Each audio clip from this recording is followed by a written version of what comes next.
When you hear of my home going, don't you worry about me. What we're going to do tonight is talk about Loretta's her journey. We named the program Then and Now, so people who had been apprentices back then and became master artists now.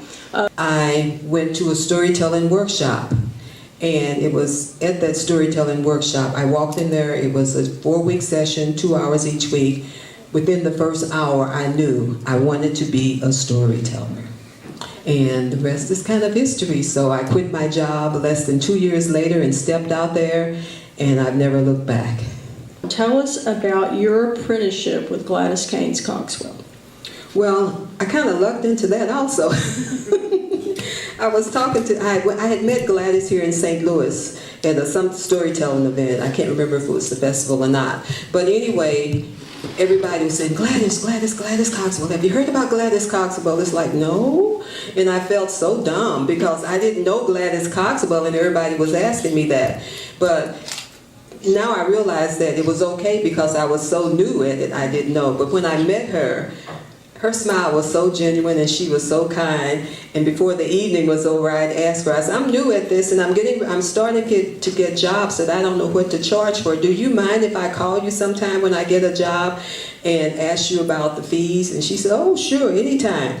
And so I did, and our friendship started from there. That particular night when she asked me to do this, I was happy and I said, oh, sure, I can do that. Then when I got off the phone, I thought for a second, it's like, I just opened my mouth and inserted my foot. I can't write.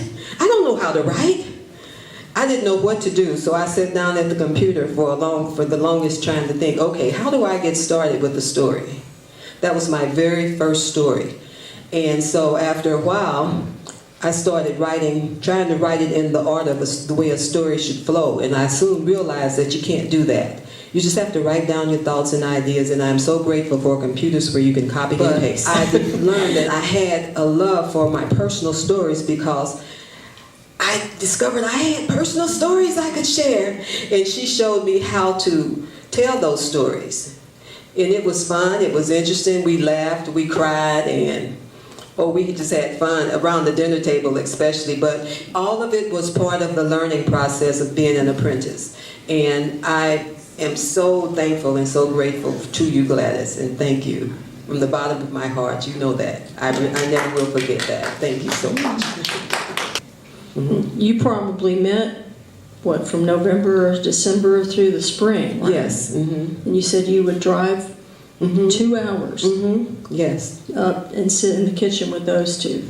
And drive back. Not challenging, though. No, it wasn't really. It wasn't, because I was excited to get there, because it's amazing. They turned, I started out being her apprentice, but it ended up being a friendship and getting to know her and Truman and Gladys and Angela's little son. So it got to be like a friendship was there, and I looked forward to going there.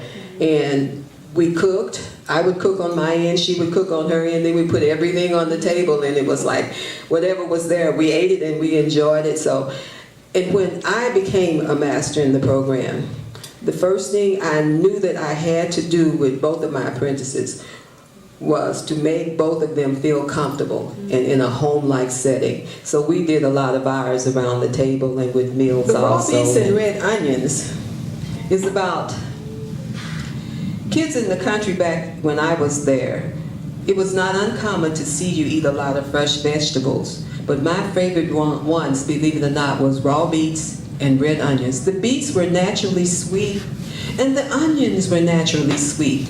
So it was, I thought, the combination together, a bite of one, the bite of the other, and you chew them together, and when they met up in your mouth, it was like, oh, that's good. And for a kid to say that, but we were used to eating fresh vegetables back then, unlike the kids of today. And that was okay as long as you do it in moderation. But my cousin and I, we ate too much. We ate way more than we should. My grandmother had left us at home alone for the first time. She was right down the street, which was about as far as from here to the parking lot across the street. And my cousin and I knew we had to get into something, and it had to be good because we were home alone for the first time, all by ourselves. We couldn't go out the front door because she could see us.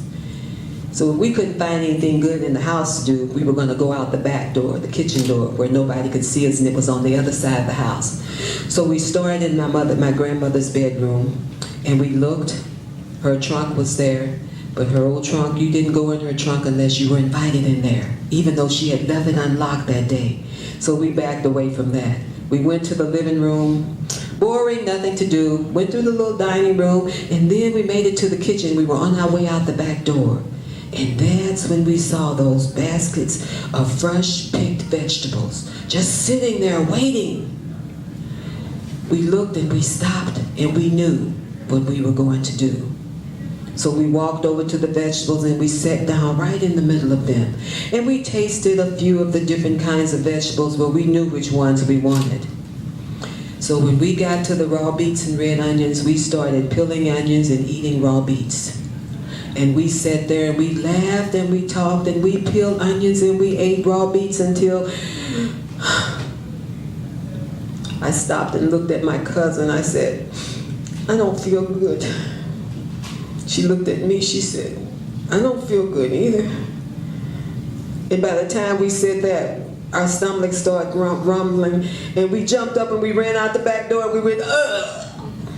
And it all came up. We made it to the grass so that nobody could see it. So when we thought we were finished throwing up and we got some drink of water trying to settle our stomachs and rinse our mouth out and all of that, we made it back inside. And we knew we had to straighten up the kitchen a little bit before my grandmother came back. So like most kids, we went and smoothed out the vegetable thinking that nobody would notice them. You know how kids are. They figure if they make it smooth, nobody will notice that anything's gone. So we did that. And we were feeling sick again, but we didn't have anything left in us to throw up. So we went and sat on the couch. And we were sitting on the couch and we had just leaned back and got comfortable when we heard our grandmother steps coming up the steps of the porch. I looked at Doris. Doris looked at me. My grandmother came in. She said, Loretta, Doris, I'm back. We sat up straight on the couch trying to look normal, and we were smiling. She walked in and she walked right over to us and she looked down at us. She said, you girls okay? We said, mm-hmm. She said, you sure? We said, yes, ma'am, we all right. She said, y'all don't look so good to me. Y'all look like you got that thing that Miss Pearl had. We said, we got what? She said, you got what Miss Pearl had. We said, we don't want what Miss Pearl had. Miss Pearl was old, and we didn't want what she had. No, and Miss Pearl, she kind of, she had found a snake in her house, so we didn't even want to go down to her house anymore. I said, I don't want what Miss Pearl had. And Doris said, I don't want what Miss Pearl had either. And my grandmother looked at, she said, but that's all right, that's all right. I know exactly how to cure it. So we set up a little straight then. We thought, ooh, she's going to give us a cure. We'll be all right. So I said, you know how to cure what Miss Pearl had? She said, yep, I know how to cure it. So we said, what's the cure? She said, a big dose of castor oil will cure it.